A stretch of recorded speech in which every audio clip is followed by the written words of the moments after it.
Why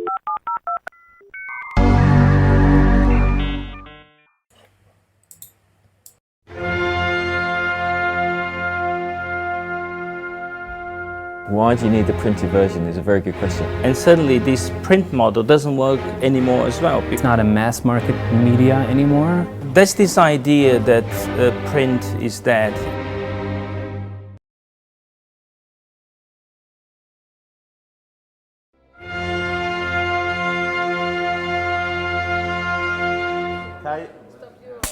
My name is Kai.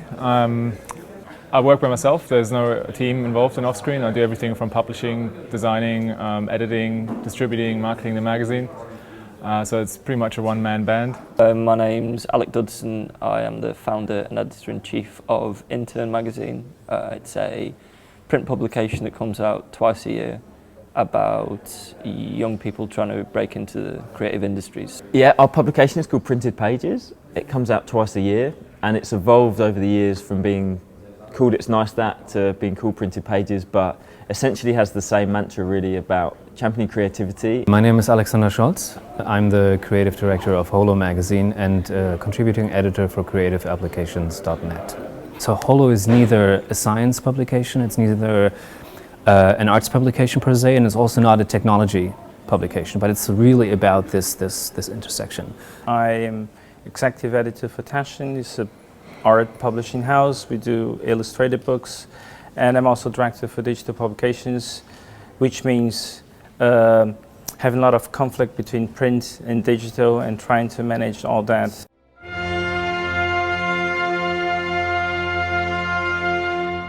Why do you need the printed version is a very good question. I ask myself that every day. No. We decided to start Holo when we realized that we were not really able to tell the whole story on the web. I really felt the need to create something that lasted longer than just a year or two, and I was thinking about maybe one day having kids and having nothing to show for what I've done in the past. That was one reason, and the other reason was that I felt a bit disconnected from everyone in our industry, just sitting behind my screen all day, producing stuff, I didn't really have the feeling of touching anyone's life. Anyone can start a blog. Print for me, it has a certain, it was almost the next level in terms of the editorial rigor that goes into it. Everyone said everything that needs to be said about it is that print is better because you read it on the train and it's easier on your eyes, right? Obvious. Online's better because it's quick and you get updates quickly, yeah.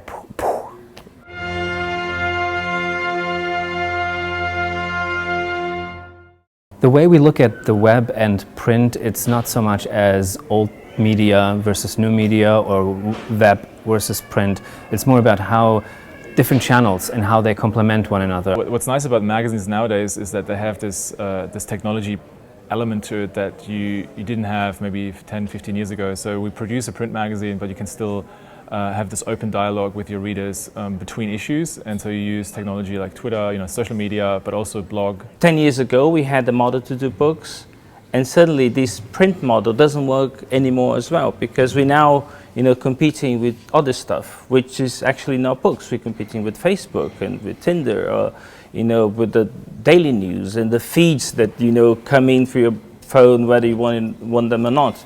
So this is what I call nonlinear competition.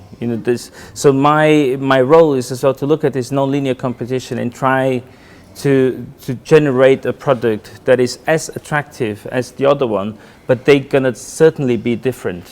Print does different things really well, and that's kind of sustaining attention, curating content and putting it in a package that has a beginning and an end and a narrative and like a curve, an arc. And so you can, you just work with a different sense of time when you create a print publication.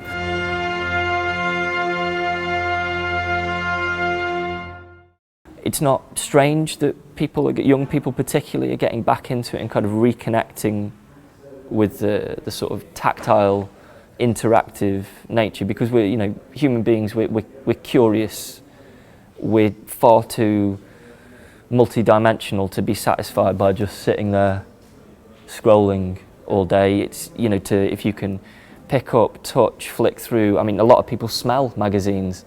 I remember, it sounds crazy now, but I remember when we sent the first issue away to print, the kind of question that I didn't dare ask the printers, but I wanted to, was like, whatever happens, make sure that when it comes back, it smells like a real magazine. A lot of people compare it to the vinyl industry. There's a lot of people that buy, spend a lot of money on vinyls, and they say, it's better quality, you have something to hold on to, you get the artwork and all that sort of stuff. There is a romantic element to both print and vinyl, right? I don't think you can deny that, but I think it goes beyond nostalgia. At some point when there's technological development, people get a little desperate because they feel that they're going to lose their past and they're going to lose their traditions and their rituals that they had, Sunday morning reading the newspaper and then having a coffee in the bar or something like that. I don't think that's got anything to do with nostalgia. I think it's got something to do with human preference.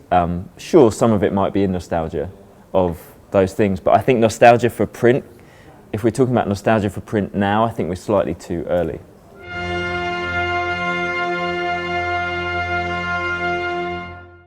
One of the things that makes independent magazines amazing is that they're really niche, they're really individual, they come from a very, very singular perspective. I think niche has a little bit to do with editing.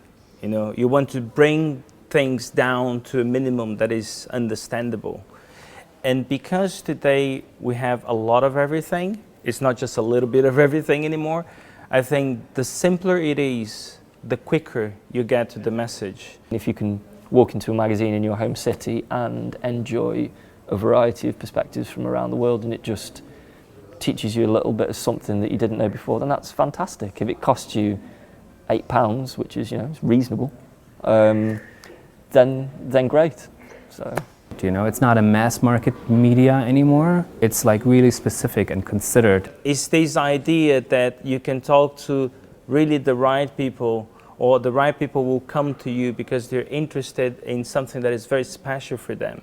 And if you're in a pool of 20 million things, you might want to have your time concentrated on the stuff that you really like.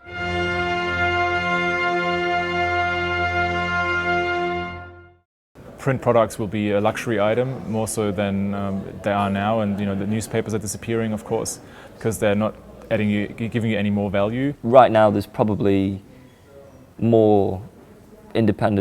certainly more independent print magazines coming out every day than there has been in decades, I'd imagine. And I think print being dead, that has been a discussion for a long time. Print is definitely not dead. End of story. Everyone can stop talking about it in the whole world.